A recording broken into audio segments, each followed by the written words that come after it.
Coming through. I was wrong about George. He didn't hate my guts. He actually turned out to be a bit of a hero, which is good. Lockwood almost died 1,000 times, but I think he's decided he's better off alive, which is really good. Sandwiches too, if anyone wants. And Lucy Carlyle, she's doing all right. Glad you. She feels stronger, less scared of her talent, less scared of everything.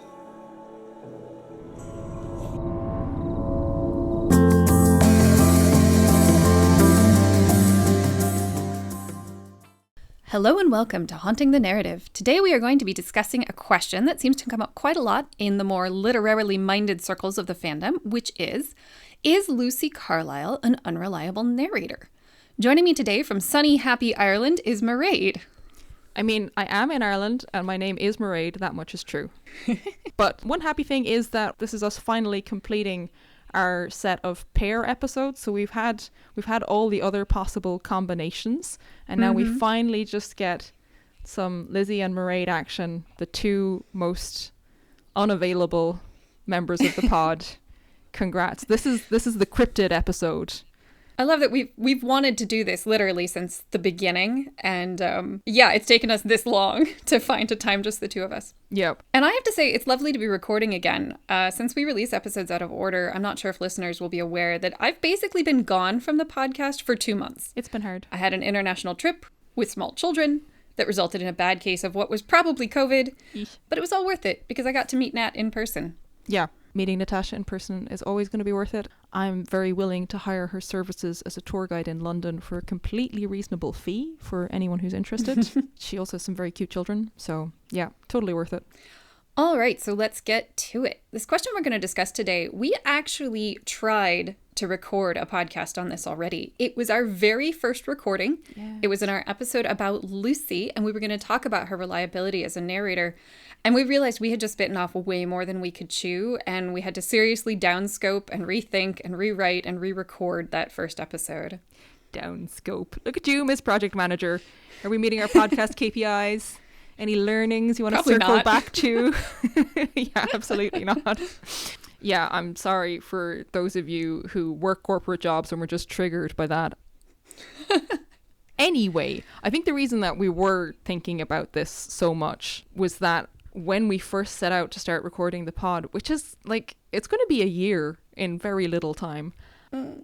There was a lot of discussion online at the time about whether or not Lucy was a reliable narrator. And a lot of the discussion suggested to me that people weren't really stopping to think about what the whole question of reliability really means. It just gets interpreted in this kind of like jokey, meme-ified way. Oh yeah, like, haha, nothing Lucy says is true. Maybe Lockwood is butt ugly. I'm sure I've seen that take. I have seen that take multiple times from multiple people, and it does get up my nose. Like, I mean, it's not that I don't enjoy making stupid jokes about the series, like that's 90% of this podcast, but I also feel that not everyone who says that is 100% joking. Like there's a little bit of like, oh yeah, that's what an unreliable narrator is. And it's just, I mean, I wouldn't mind. No, let's be real, I would mind. But anyway, I mind even more because it's flattening to me of how subtly and brilliantly Stroud writes. Yeah, he really does. And speaking of which, I want to start talking about how the story is told. Because the context of who Lucy is, when and how she narrates the story, and for what audience, this all feeds into the question of whether or not she's reliable. Yeah. I think the best clue we get to answering those kind of factual details, the when and how questions, is right at the beginning of The Empty Grave, where Lucy speaks directly to us, and as readers, I always love when she does that, and she has this brilliant opening line, "Want to hear a ghost story? That's good. I know a few." I love this whole opening sequence of The Empty Grave, actually. It has such kind of Philip Marlowe noir detective vibes, but I've been told that my Humphrey Bogart impression is terrible, so I want to flick that on you guys.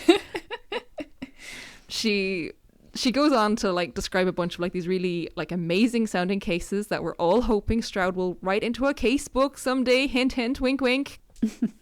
So Lucy says that the Lockwood & Co. casebook has already been copied. Like, this is, again, at the start of The Empty Grave. It's been copied and filed away in the National Archives in the Anthony Lockwood Gallery. So this book is a text. It's a public record that actually exists in world.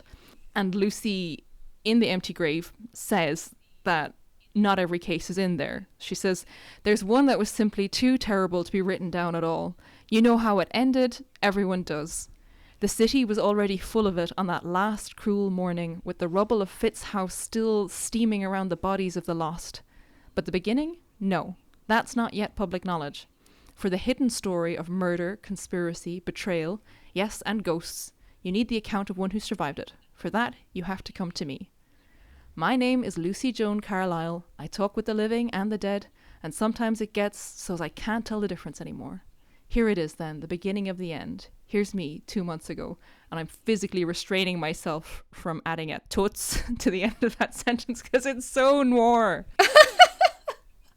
We need a little comic with Skull and Lucy doing a noir story, you know, in the style of Tracer Bullet. Lockwood would 100% be like, you know, the dame with the legs. Absolutely. All right, so but 2 months. So we know that when she started writing down, at least when she started writing The Empty Grave, it was 2 months after the events that had taken place in it. But who is she writing for? Because I've always assumed that the idea here is that these books exist diegetically in the universe. I mean, she's talking to us as though we already know what has happened. So we must, the audience, kind of exist to her in her own universe. So I've always assumed that she was meaning to publish these, and they're meant to be read by other people in her world, in the world of the problem. Yeah, like they're more like a to us they're novels, like, but in world they're like a memoir, like that. And that is that is always the assumption I've had myself. But actually, as we were like planning this episode, I kind of went, well, I mean, we don't know what she's going to do with it. We know that she's trying to set the record straight, but she actually never says how or where she's going to publish this, or if she's going to publish it at all. We just know that she's, as far as she's concerned, she's talking to an in-universe audience. Yeah, and Deepak made her sign that NDA, but she never signed it. And I think that's the kind of clue that a lot of people pick up on and go, oh, yeah, she was definitely planning to write this story and to publish it, or to put it away for posterity and maybe publish it later when more of the story comes out. Like, it's never said, and it doesn't really matter. No. But she is planning to sort of tell the story, the whole story, and nothing but the story. Yeah, I mean, ish. Well, that's what we're here to talk about, isn't it? Yeah. I mean, one interesting thing, though, about the timing, like, okay, so it seems like The Empty Grave was written 2 months after the events of The Empty Grave. But then in The Hollow Boy, she, like, her narrator voice doesn't seem to be aware of later events. She speaks in this very elegiac tone about Lockwood, like as if she's remembering him and actively mourning his loss. Like, I think she says in like the opening chapter, oh, you know, this is how I always wanted to think of him, like horrors ahead and horrors behind. And like, it sounds as though he's dead, like and at the end of the book we realize, okay, no, he's not dead, she's left, but it sounds as though the reconciliation hasn't happened. Yeah, but I actually think that is a fun little bit of deceptive foreshadowing within that book. Because then when you get to the point under Aikmir's where you think that she's talking to the ghost of Lockwood, like, you're set up to be like, oh, he's gonna die. Oh, Stroud tries so hard to jump scare us with the possibility of Lockwood dying throughout the series. It's so mean. He does. At least twice I can think of, like, really big ones. But we're not going to talk about that. Right, that got cut from the script for this episode. So if you want to hear more of our thoughts on foreshadowing and other kind of literary analysis, you've got to leave a comment saying, please, please, please do more boring literary analysis. That's what we truly crave. Exactly. You ask, we deliver. We'll do the research and bore you to death. Remember, English teachers long gone. The curtains aren't just blue. Fondly or not. But that aside, I could see Lucy being the type to keep a diary or a journal and have this be something that she wrote down at some point shortly after the events of The Hollow Boy. I mean, because otherwise she's trying to write this entire series in the space of 2 months. She's already gotten to The Empty Grave. Yeah. Like, how long does it take you to write 4 books? I don't want to talk about it. No one look at my works in progress, which haven't been updated yet. No, we're not talking about this. Maybe she just likes to be dramatic and string us along with these little cheeky bits of foreshadowing. Mairead, are you saying Lucy might not be an entirely factual and reliable narrator? Okay. You know I'm going to have to be pedantic about this. We can't answer any question without defining our terms first. So we can't answer the question of what is an unreliable narrator unless we define what does that mean. Okay, so I did some incredibly thorough research on this topic, which is to say I went to Wikipedia. And the definition that they give is an unreliable narrator is one who cannot be trusted, one whose credibility is compromised. And then from what I can tell, there are a few basic types of unreliable narrators. The most obvious type is just liars. They give a couple of terms for this on Wikipedia that I'm not going to say because I don't think I can pronounce them. But basically liars, narrators who are deliberately telling us falsehoods. Stories like Lolita, Life of Pi, and Gone Girl are sort of textbook examples. And they each have very different motivations for lying. They might be trying to make themselves seem like a hero or a victim, or they might be trying to weave a narrative that recounts events in a way that shields them from the memory of a traumatic event through the use of metaphor. I haven't actually read any of these. I started Lolita, but I didn't get very far. I've read Gone Girl, but I don't recommend it. Well, and so spoilers for these books, but also like they're old enough that I know they all have unreliable narrators, even though I've not read any of them. Yeah. My favorite kind of unreliable narrator is one who is mad, or for the Americans, insane. Though they could also be filled with rage. Right, but they do not have a firm grip on reality. And so while they're not trying to deceive us, they are themselves deceived. Fight Club is probably the best known example of this. But when I was in high school, I had to read a couple of short stories that fall into this category.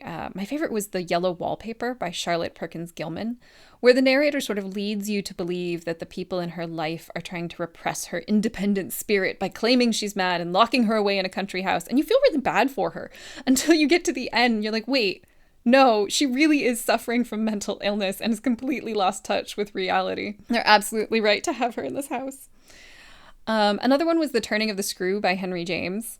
Oh, I know that people like to say that it's ambiguous and that, it's actually a metaphor for sexual repression or something, but I prefer to read it as a straight ghost story. It's much more fun and twisted that way. I do too, but my AP Lit teacher did not agree that that was a valid reading of the text, and I failed a quiz. What? So I'm a little bitter about that still. I am going to fist fight your English teacher. What the hell? I know. I don't know. Yeah. I mean, there's a reason I went into science and not into literature. She wrote her master's thesis on this story, and I did not know that until after I failed the quiz and was like, what the hell? And then went and looked it up. So she was really committed to one interpretation. Really That's committed. Such bad scholarship. Yeah. George would not be happy. No, he would not. Okay. Would not approve. So anyway. Okay, so the last type of unreliable narrator is called the naïf. And this is a narrator who is young or naive to the extent that they do not fully comprehend what is going on around them. So a classic example of this is Huckleberry Finn, who does not understand prejudice or racism, even as he floats through kind of a world full of both. You know who else is actually a good example of someone who's kind of naive and so doesn't like present information in the way that you would expect is Albert Brown of our own Scarlet and Brown series. So he's not a classic unreliable narrator because I suppose he's not trying to mislead the audience. And in fact, I don't think he does generally say things that are untrue. It's more just his idea of what's important is so totally different from the norm that he tends to present very important information in a very underemphasized way. So if you're not paying attention, you'll miss it. I think that's actually a little bit true of Lucy as well. But yeah, Albert is maybe a better example of the naive than she is. Yeah, I mean, I think at times he is kind of trying to hide things that he's done, especially from Scarlet. Like we get most of his sort of narration. It's not really narration, but when he's talking to Scarlet. That's true. He does avoid the subject occasionally, but you're right. He doesn't often tell outright lies. He'll say things like, I don't remember, when clearly he does. Yeah.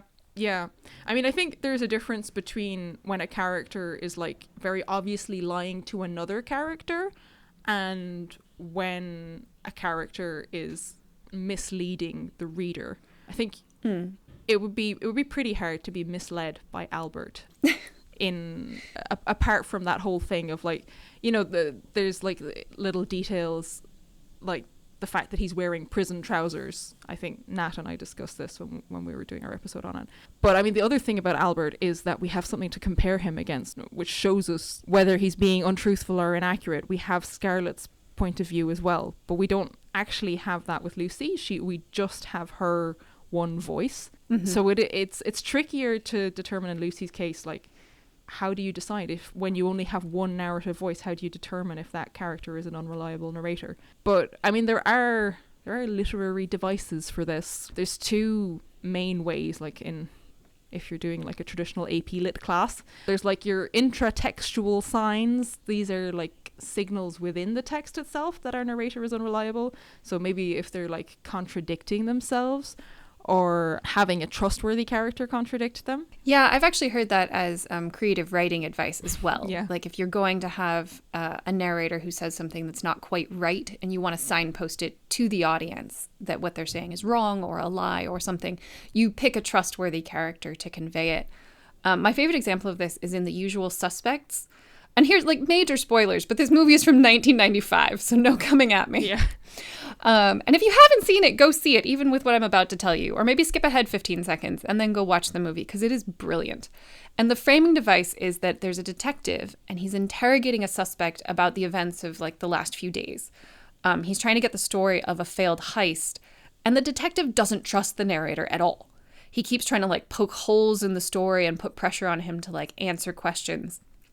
Now, the twist here is that the detective is wrong about the lie being told. And we find that out in dramatic fashion right at the end. But regardless, we do not trust the narrator because the detective does not trust the narrator. Yeah.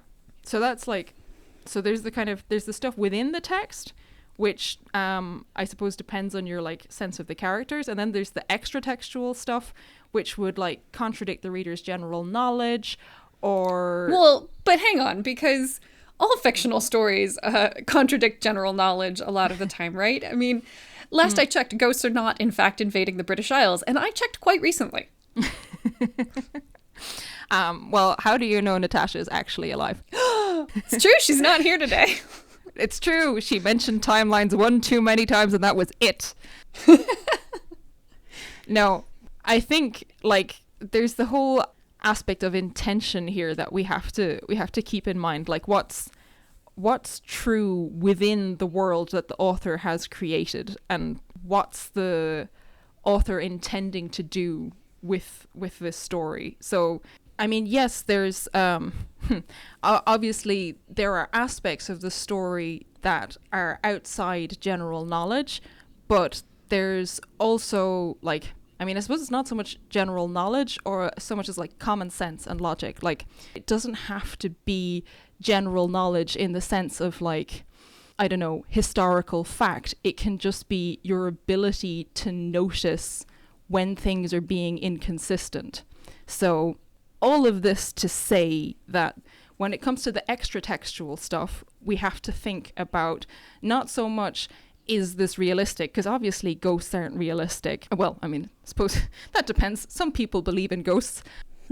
But obviously, like, a plague of ghosts it's not factual. But we can still think about, like, what Stroud's intention was in telling the story. So stepping like a large step back from Lucy and her personal motivations, this is a ghost story. It's meant to be entertaining. So when Lucy describes Barnes' mustache as looking like a dead hamster, we know that she's not being literal. That's not meant to be taken as fact. Oh, really? I took that completely at face value. Yeah, okay, so in Lizzie's version, he is running around with an actual rodent on his face. That's quite morbid, because it's, yeah, a dead rodent. Anyway, it doesn't matter that it's not literally true. It's more about her opinion. Like, this is her expressing her perception of his mustache, and as a person as well through the mustache. And as the audience, we know that it's an opinion, not a fact. Right, and it's hilarious. It's entertaining, as you said. Yeah. And so much of what makes the books great is Lucy's kind of unhinged descriptions, especially of people. Yeah, like the filter through which she sees the world is what kind of makes it fun. Because all narrators are going to be biased in some way, because no one has the ability to view the world neutrally. That's not a thing. And if anyone tries to present themselves as such, if someone tries to present themselves as a perfect narrator, a neutral narrator, an objective narrator, that tells you something about them, and it's not usually a sign of trustworthiness, actually. It's kind of the lady doth protest too much. That's really interesting, and I'm flashing back to arguments I have had with other scientists and tech people who think that they are capable of being perfectly neutral and objective observers. Oh, so many. I want to fist fight so many people in your life. I'm sorry. Anyway, what do we think about Lucy's trustworthiness as a narrator? I mean, she's obviously not mad. She doesn't seem to be lying. Yeah, I mean, she doesn't give us any reason to believe that she's mad. I mean, insecure, hyperbolic, prone to a bit of artistic license, certainly, but we never see any sign that she can't distinguish reality from fiction, or at least not any more so than is usual for the human mind. Like, not on a systematic scale that would justify questioning the validity of everything she tells us, which is how I see people treating unreliable narration sometimes. So, okay, she's probably not mad. We've no credible reason for saying that she is.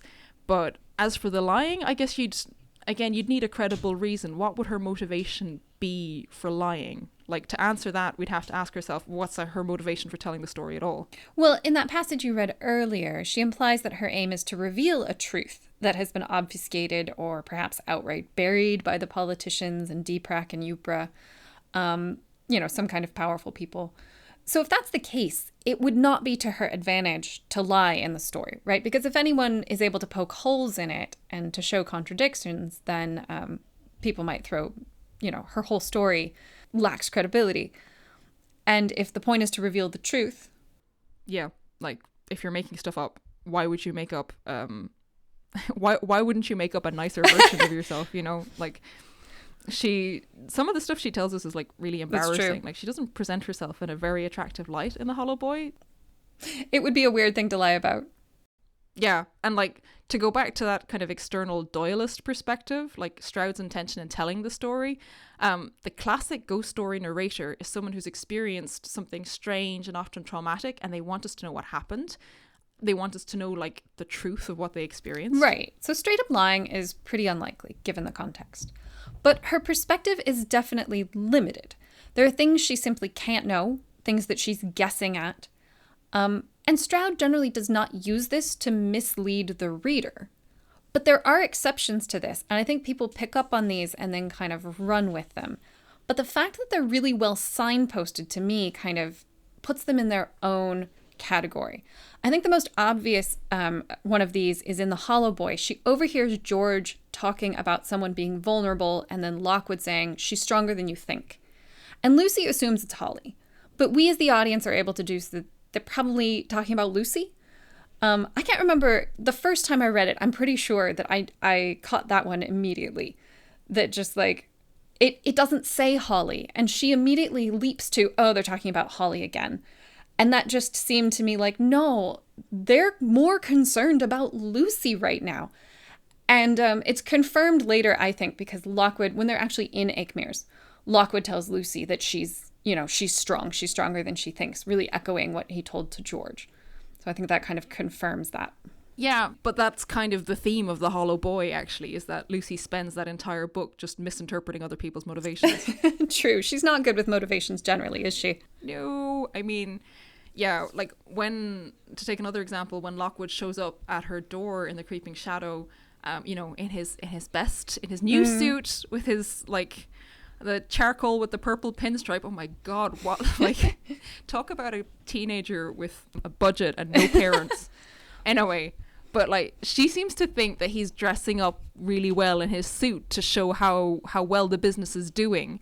And then the next day, like, she sees that he's like gelled his hair, and she's like, wow, he's really trying to impress Penelope Fitz, isn't he? And it's like, girl, no, there is a constant in this situation, and it's not Penelope Fitz.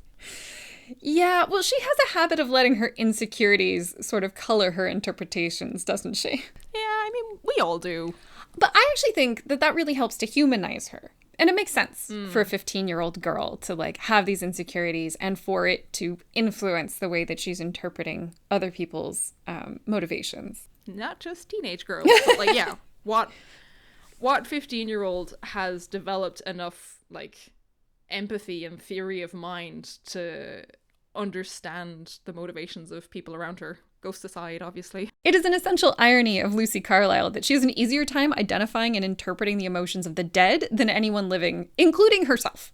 I think this gets to the heart of why many people claim that Lucy is an unreliable narrator, because we spend 5 books watching her absolutely pine after Lockwood, but she never says it. She never says she has a crush on him. She never says anything explicitly. We're left to infer, both from like her descriptions of Lockwood and also her actions, the way she's always following him into almost certain death. But it is always oblique. She never comes right out and says any of it. Yeah, like not until like right at the very end, anyway. Even right at the very end. I feel like people who want to read like, if they just want to ignore the crush that Lucy clearly has on Lockwood, you can, because she never says it explicitly. I mean, she says in The Empty Grave, when not to Lockwood, but in her narration, she does say, "and I loved him for it." I mean, I suppose you could mentally tack on like a brother to that, but that's a level of Delulu that I don't really vibe with that. Like a really good boss. Yeah, no. Emotions are always messy and embarrassing, like particularly when you're a teenager, and particularly when you're our quintessentially a British teenager. British, yeah, Lucy Carlyle. But also like for the irony of her understanding the dead better, I think that actually says something about this whole question of her and her ability to interpret and understand her own emotions, because it's always safer to grapple with the emotions of a dead person who can't demand anything of you than it is to be invested in and understanding the emotions of someone that you have a real life relationship with. Like, you know, a real person always asks us to take a greater risk with our heart, which is like, not to tangent, but it's partially probably why Lucy is so reluctant to treat the skull as a person rather than just a nasty ghost. Oh, yeah. And we should, and we will have a whole episode on the skull and Lucy's relationship with him, the skull. But I do think you've hit on something there. And I think we tend to oversimplify when we try to guess at the emotions of other people, the motivations of other people.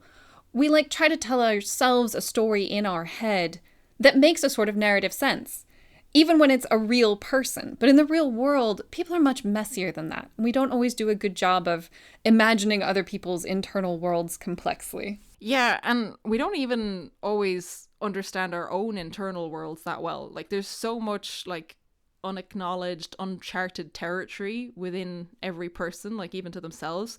And some of this is stuff that like we're actively avoiding, like, ooh, don't open that door. And some of it is stuff that we genuinely don't know about, because self-knowledge takes a lot of work. And I think like Lucy's 15, you know, she's 15 and she's fighting for her life every night. She has not had time to do, you know, deep self-reflection. No, not at all. And it's actually, I think, been actively encouraged against, so... But we know how she feels, right? As the audience, there's plenty of clear signposting, both of her feelings and Lockwood's.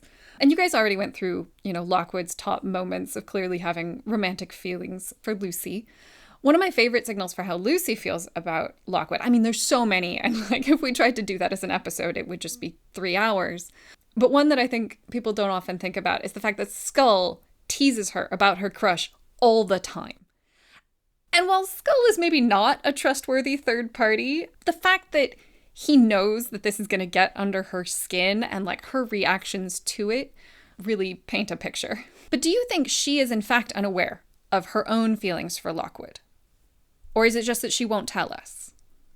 I certainly don't think it's as simple as she's unaware. Like, she's been trained to actively suppress her emotions. Like, from the very first sequence of the Screaming Staircase, like in the Hope House, we have Lockwood telling her that she's the more vulnerable one because she's more emotional.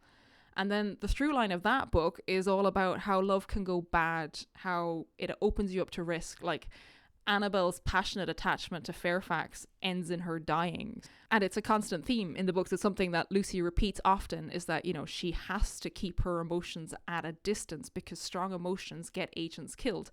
And then when you add into that all her personal circumstances of her survivor's guilt about her friends from the mill and the family trauma from the negligent mother and the abusive alcoholic father who died, like, with all those factors, for Lucy to acknowledge that someone is important to her, it would be like stepping out into like a bottomless abyss. And incidentally, I do think her fear of heights and her fear of acknowledging her feelings, I think those are linked.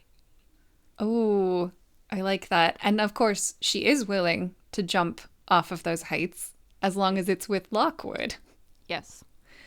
Not a coincidence. Yeah. Yeah, I think she is kind of aware that that abyss is there.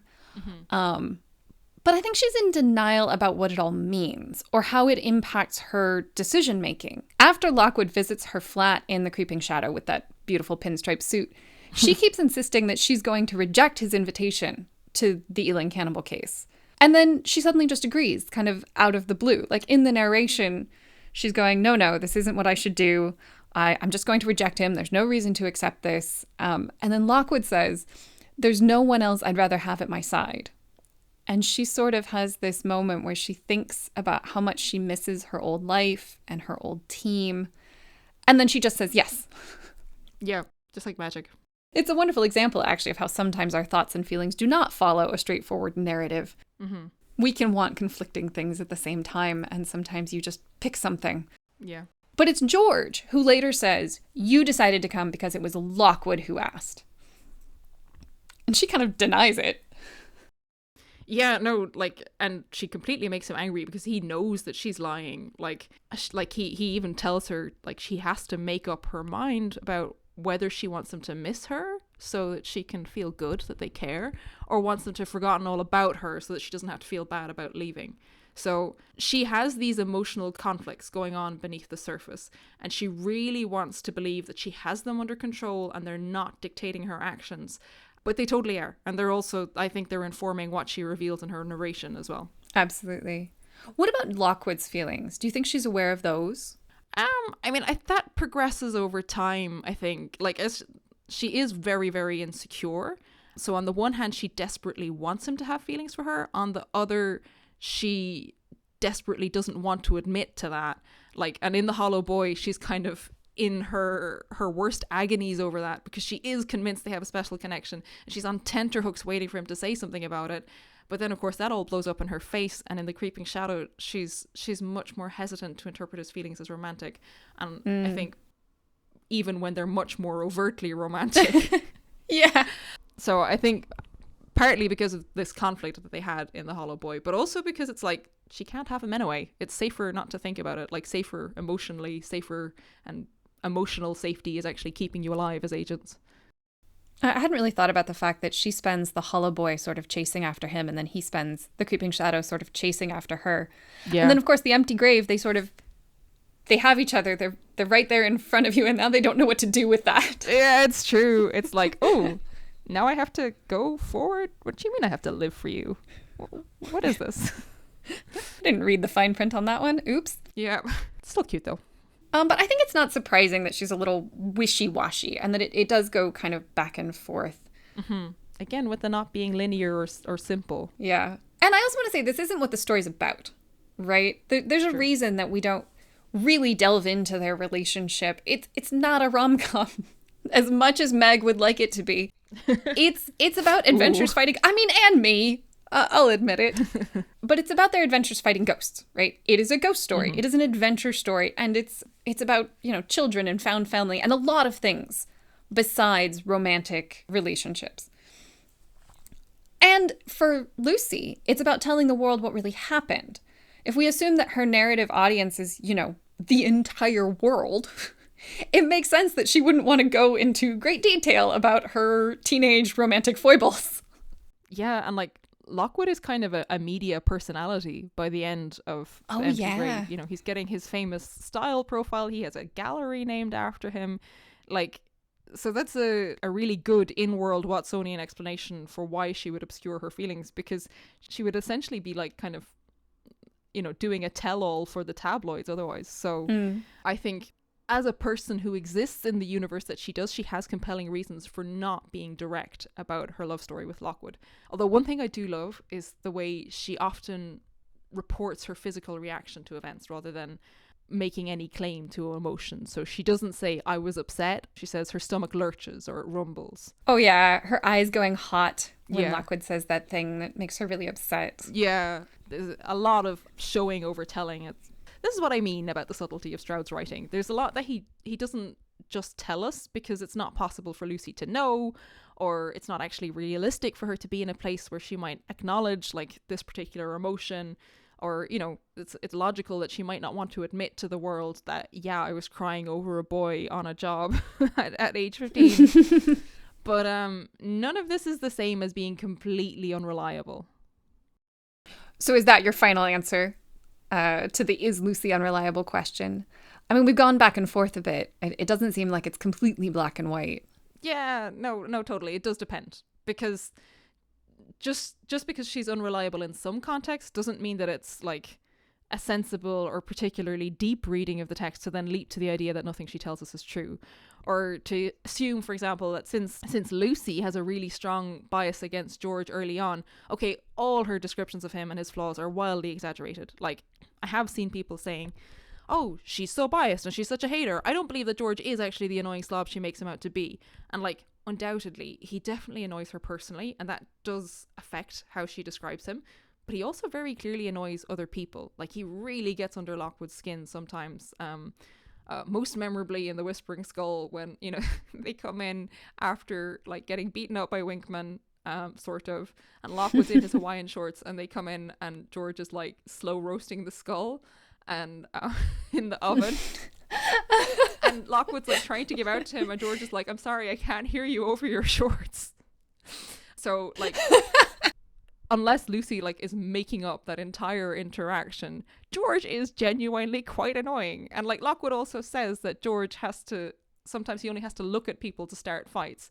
So like, what would her motivation be for lying about Lockwood's relationship with George? Like, it makes no sense. And I think the way that people like approach that sometimes is kind of, you get the impression that they prefer the meme or the ship over like a common sense reading of what's actually on the page.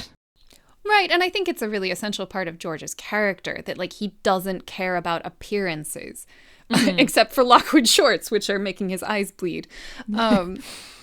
But so, and he tells it like it is, right? Yeah. He doesn't really have much of a filter. He doesn't have a great sense of social norms. He just says whatever he thinks. And that makes him a little annoying. Yeah. But it also makes him a great scientist and a great researcher. Yeah. And George has got to be one of our most reliable voices in the entire series. Like, I don't think he ever says anything that I doubt. Like, if George says it, it's got to be true. Yeah. I mean, he tells it like it is. He's a ghost biologist. What? Sorry. Never mind. Okay. You can ban me from future dad jokes. I'm sorry. Okay. Right. Well, in the immortal words of our own dearly beloved Meg. So anyway, my point is the question of whether we can trust Lucy is context dependent. That's all I'm saying. Yeah, and what's interesting is there's a bit in the Wikipedia article that goes through several like theoretical approaches to unreliable narrators, but it ends with this section, and I'm just going to read it. It's a summary of work by Greta Olson, who makes an explicit differentiation between fallible and untrustworthy narrators. So, Olson argues that these two types of narrators elicit different responses in readers and are best described using scales for fallibility and untrustworthiness. She proffers that all fictional texts that employ the device of unreliability can best be considered along a spectrum of fallibility that begins with trustworthiness and ends with unreliability. This model allows for all shades of gray in between the poles of trustworthiness and unreliability, and it is consequently up to each individual reader to determine the credibility of a narrator in a fictional text. So in other words, use your head. Which is more or less what I'm saying when I'm saying it's context dependent. You can't just apply one rule flatly to the entire text. You have to actually think about what it would make sense for the character's motivation to be in a particular circumstance, and be aware of the fact that it will change from circumstance to circumstance depending on the situation. And her own sort of knowledge and expertise, right? Exactly. Lucy is a ghost expert, and this story is about ghosts. You're pretty sure she got those details right, for example. Mm-hmm. But then in other circumstances, she's fallible. Like, her account of people's actions, I would trust that. Her understanding of the motivations behind those actions, like, she can't read people's minds. So that's where she's going to get things wrong, and the reader has to engage their critical thinking ability. And then make a whole podcast about it. And make a whole podcast about it. Like a very sane and balanced pair of human beings, or quartet of human beings. So are we going to print out stickers that say, I believe Lucy Carlisle? I think we should get stickers that say, your unreliable narrator bit me. Well, that's not what she said. Oh, God. Okay. Yeah, no. You're banned from dad jokes. Nat is banned from timeline references. Meg is the only valid person. I wanted so much to talk about the timeline and how Lucy's fallibility on timelines is actually... I know, it's fine. I won't. Yeah, no. Okay, so that's all the time we have for today. Yeah, we have to stop before someone says the word timeline again and my head explodes. Well, thank you so much for potting with me. Yeah, no, thank you. It's been really fun to finally get the two of us. I want to say this is our nerdiest episode to date, but I have listened to the Ghost Mechanics episode, so... Two types of nerds, and I am both. Yes, own it. All right. If you really loved this dive into literary analysis, we actually have a bunch of nerdy topics we could cover. So if that sounds like fun, let us know by leaving a comment on Spotify, or you can find us on Tumblr and Instagram at Haunting the Narrative Pod. We're in other places too. We're on like X, Twitter, whatever the heck it is. I'm sorry, I'm too old for these things. But I think Tumblr, Instagram, and Spotify comments are the places we check the most. Quick editor's note. We actually check our Tumblr the least because we're all plugged into our personal Tumblrs on our phones and not the pod Tumblrs. But we are logged into the Twitter and the Blue Sky and the Insta on our phones. And honestly, I'm sorry, shout out to all the Tumblr folks. You guys send us the most fun stuff, so we really need to check our Tumblr more. So from all of us at Haunting the Narrative, until next time.